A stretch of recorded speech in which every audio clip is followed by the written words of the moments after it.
March 7, 1944. High above Brandenburg, Oberleutnant Wilhelm Hoffmann of JG-11 scanned the horizon from 12,000 feet.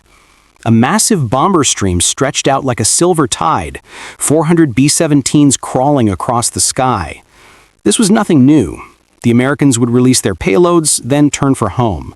And somewhere near Hanover, their fighter escorts, small, nimble friends, the bombers, would peel off, low on fuel, leaving the bombers exposed to the waiting German interceptors. Hoffmann's fuel gauges read full, 3 hours of combat time, but his attention was drawn to the distant glint of American fighters. The P-51 Mustangs, with their shiny noses and almost comical bubble canopies, were supposed to run out of gas long before this point. Standard calculations were simple. A Mustang burned roughly 65 gallons per hour in normal flight. Drop tanks added 150 gallons, but aggressive maneuvers nearly tripled that consumption. By now, they should have been limping home. The laughter from last week's briefing still echoed in Hoffmann's mind. Major Klaus Brettschneider had scoffed at intelligence reports claiming that these new fighters could conduct 5-hour missions. 5 hours, Brettschneider had said, slapping the table. My grandmother could do that in a glider. The Mustangs are just polished Spitfires with bigger tanks. They'll turn back a dumber lake like always. Below him, Feldwebel Ernst Mueller spotted something strange. The Mustangs weren't turning back. They were still with the bombers, far past their normal limits. Hoffmann's eyes narrowed. Could it be? He recognized the sleek laminar flow wings even from a distance. Impossible. They should have been running dry by now. What Hoffmann didn't know was that 3 months earlier, in a converted furniture factory in Englewood, California, engineers at North American Aviation had rewritten the rules of air combat.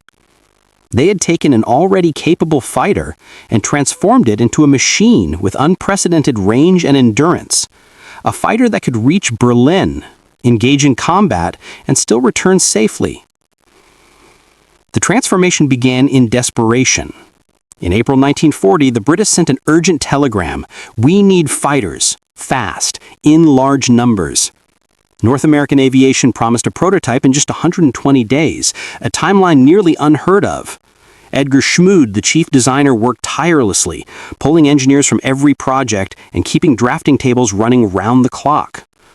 The first flight of the NA-73X took place on October 26, 1940. A solid fighter, but nothing remarkable. Until the Rolls-Royce Merlin engine entered the story. By November 1942, the first Merlin-powered Mustang soared into the skies. Suddenly, everything changed. Maximum speeds jumped from 390 to 440 miles per hour, service ceilings climbed from 30,000 to 42,000 feet, and fuel efficiency allowed unprecedented range. The theoretical range exceeded 2,000 miles. Berlin? Only 750 miles from British bases. The Mustang could fly there, engage for half an hour, and still return safely. And now, high over Brandenburg, Hoffmann was about to experience this reality firsthand. Hoffmann led his swarm in a precise dive toward the bomber formation, ready to strike as he had countless times before. The usual tactic was simple: hit hard, fire at the bombers, and climb away before the escort fighters could respond. But something was different this day. Mustangs, they're still on us, his wingman crackled through the radio. Hoffmann froze mid-dive. American escorts normally stayed high, guarding the bomber stream and conserving fuel. They had never chased individual German fighters. But these Mustangs were different. They had fuel to burn, and they were relentless. Captain Donald Gentile of the 4th Fighter Group was leading the charge. His P-51B, nicknamed Shangri-La, was loaded for a marathon, 5.5 hours of fuel. He had taken off from Debden at 0830, rendezvoused with the bombers over the Dutch coast, and still had enough gas to chase the Germans all the way back. When he saw Hoffmann's 109s diving on the B-17s, there was no hesitation. The calculus of aerial combat, the energy management that had guided Hoffmann's every move, suddenly worked against him. Every foot of altitude, every mile per hour of speed represented precious energy. German pilots had perfected the art of conserving it, strike and retreat, using the advantage of height. But the Mustangs didn't care about conserving anything. They had range, speed, and the mandate to hunt. Gentile throttled his Merlin engine to maximum, fuel burning furiously at 150 gallons per hour. In other fighters, such consumption would have been suicidal. In the Mustang, it was strategic. The plane could sustain this power long enough to close the gap, to chase, and to dominate. Hoffman's confidence began to waver as the distance closed. This was not an escort protecting bombers, they were predators, and he was prey. Reports from early 1944 confirmed the shock. Hauptmann Friedrich Beck of GG1 wrote, "The new American fighters pursue us to treetop level, far from the bombers. Our old tactics no longer work. They seem to have limitless fuel." And he wasn't wrong. Colonel Hubert Zemke, commanding the 56th Fighter Group, had revolutionized escort doctrine. Forget staying close to the bombers. Your mission is to hunt down every German fighter. The new rules were simple. Use the Mustang's endurance, chase relentlessly, and leave no reprieve. The German doctrine, built on assumptions of Allied fuel limits, collapsed. For 3 years, they had relied on fighters peeling off when fuel ran low. That window of opportunity had vanished. Hoffmann, like many of his comrades, now faced an enemy who could go anywhere for as long as it wanted, striking without warning. The psychological effect was devastating. Lieutenant Heinz Koch of GG-11 summed it up, "The hunters have become the hunted. We no longer choose when to fight. They are always there, circling like sharks, waiting for any mistake."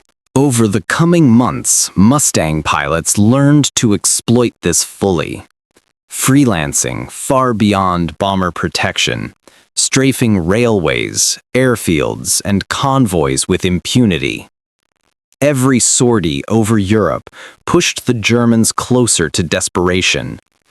Hoffmann and his fellow pilots were entering a new era of air combat, where fuel and endurance dictated supremacy, and skill alone was no longer enough. By early 1944, the Mustangs were reshaping the skies over Europe. Hoffmann and his fellow Luftwaffe pilots faced a new, relentless enemy, fighters that could follow them to the ends of Germany and still have fuel left to strike. Every encounter tested their tactics, skills, and nerves like never before. The numbers revealed the transformation. In January 1944, before Mustangs became widespread, the 8th Air Force had lost 377 heavy bombers. By May, with Mustangs flying nearly 60% of escort missions, losses had plummeted to 148. German fighter losses, meanwhile, surged.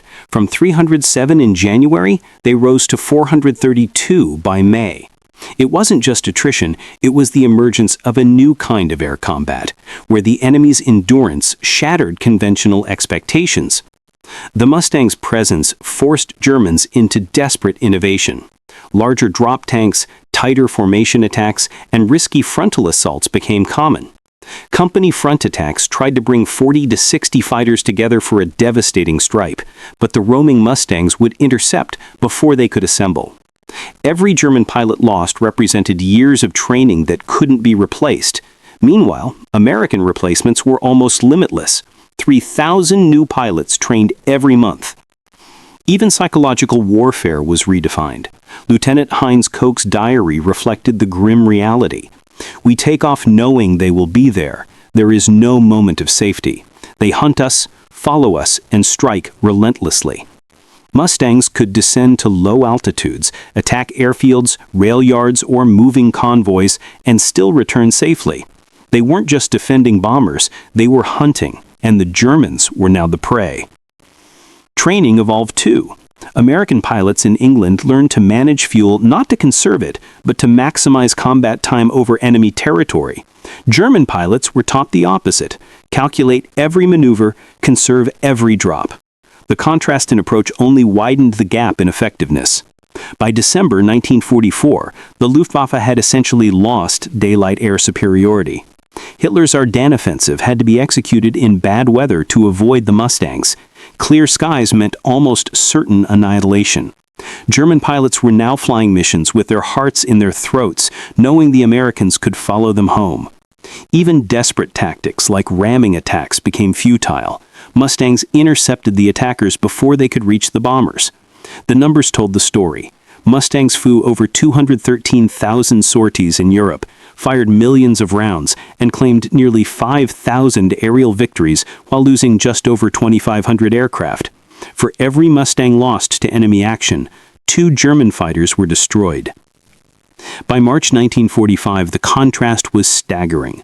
The average German pilot had less than 50 hours experience in type. The average Mustang pilot had over 400. Germany had run out of trained pilots faster than it ran out of planes. Air combat had become an equation the Luftwaffe could no longer solve, where numbers, endurance, and logistical superiority determined victory. Hoffman's reflections years later captured the essence. The Mustang wasn't just a fighter, it was a symbol of relentless power projection. German pilots learned the hard way that skill alone couldn't overcome an enemy who could be everywhere for as long as they wished. The mathematics of war had been rewritten in favor of the Americans, and the Mustang had written the new rules of air supremacy across the skies of Europe. By late 1944, the Mustang had not only changed air combat, it had shattered the Luftwaffe's confidence entirely. German pilots no longer flew with hope of choosing the fight. Every sortie became a tense calculation. Could we survive long enough to return? Could we even take off? The Americans had taken the skies and refused to leave. Major George Prey, Colonel John Meyer, and Captain Don Gentile, top aces of the Mustang squadrons, were redefining the concept of air dominance. Their victories were no longer merely defensive. They hunted German fighters on the ground, at takeoff, and over training fields.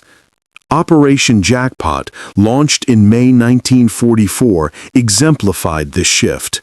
Mustang pilots flew hundreds of miles to intercept student pilots in training. Over Leipzig, 12 inexperienced Messerschmitt 109s were destroyed in just 4 minutes, leaving instructors powerless to intervene. The precision and audacity of these missions sent shockwaves through the Luftwaffe.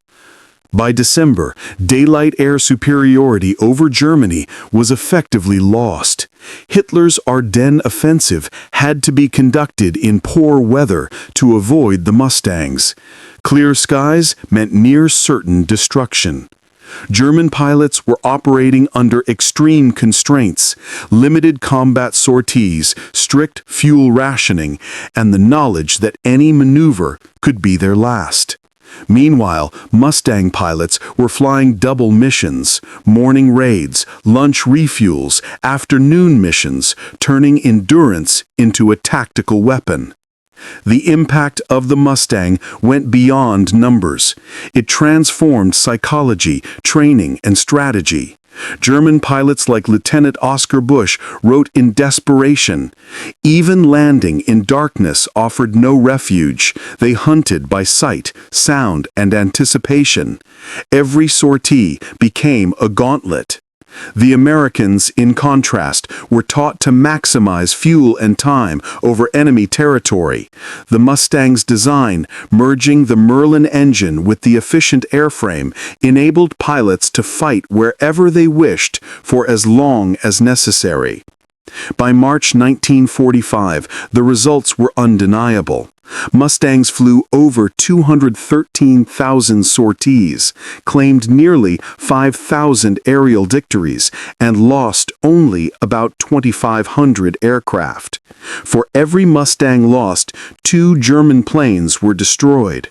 Experience levels of German pilots had dwindled below 50 hours, while Mustang pilots averaged over 400. The Luftwaffe could no longer replace losses fast enough to compete. Hoffman, reflecting decades later, remembered that March day vividly. The Mustang pilots weren't just defending bombers, they were hunting, tracking, and attacking relentlessly. They weren't just escorts anymore, they were predators, and we were the prey, he said. The mathematics of air warfare, distance, fuel consumption, endurance, and aggression had been rewritten in favor of the Americans. The Mustang's legacy is clear. Modern air superiority depends not just on dogfighting skill, but on endurance, presence, and logistics. The plane could reach any corner of Germany, strike effectively, and return safely. It was a simple equation with profound consequences. Numbers plus endurance equals control of the skies. For the Luftwaffe, the lesson was brutal and unforgettable. When your enemy can go anywhere, stay longer, and strike relentlessly, courage and skill are no longer enough. By the spring of 1945, the Mustang had rewritten the rules of aerial warfare. German pilots, once confident in their superior tactics and well-trained skills, faced a harsh reality. The American fighters could go anywhere, stay longer, and strike at will. There was no sanctuary, no moment of relief. The Luftwaffe was not just losing aircraft, it was losing control, morale, and the very calculus of war that had guided them for years. Wilhelm Hoffmann, the German pilot we first met over Brandenburg, remembered that day decades later. "We were trained for quick attacks, to climb, strike, and dive away. The Mustang pilots fought like they had all day, because they did. And they followed you home if you tried to run. That's when I realized we weren't fighting planes anymore, we were fighting an idea, a machine, a relentless presence." The numbers reinforce this reality. Mustangs flew over 213,000 sorties in Europe, destroyed nearly 5,000 enemy aircraft, and lost only around 2,500 of their own. The ratio of kills to losses was staggering. For every Mustang lost in combat, 2 German aircraft were destroyed. By April 1945, the average German pilot had less than 50 hours of experience in type, while the average Mustang pilot had over 400 hours. The math was unforgiving. Germany had run out of skilled pilots faster than it had aircraft. But the Mustang's significance goes beyond statistics. It demonstrated that air superiority depends not merely on maneuverability or pilot skill, but on endurance, presence, and logistics. A fighter that could reach the heart of enemy territory, engage effectively, and return safely could dominate not through raw dogfighting ability, but through relentless coverage of the skies. It redefined the way air forces thought about range, fuel, and tactical flexibility. Modern air forces still face the same fundamental questions. The F-22 Raptor, with all its technological sophistication, has a combat radius of just 600 miles. The P-51 Mustang, designed with slide rules, wind tunnels, and the insight of British engineering, could fight 750 miles from base, proving that endurance and logistics are as critical as speed and firepower. Hoffmann's reflection captures the ultimate lesson. They weren't just planes, they were a presence. No matter what we did, they could follow, strike, and return. The math of war had changed, and we were caught in it. The Mustang showed that air supremacy is won not only by dogfights, but by the ability to sustain presence, project power, and outlast the opponent. In the skies over Europe, the Mustang became more than a fighter.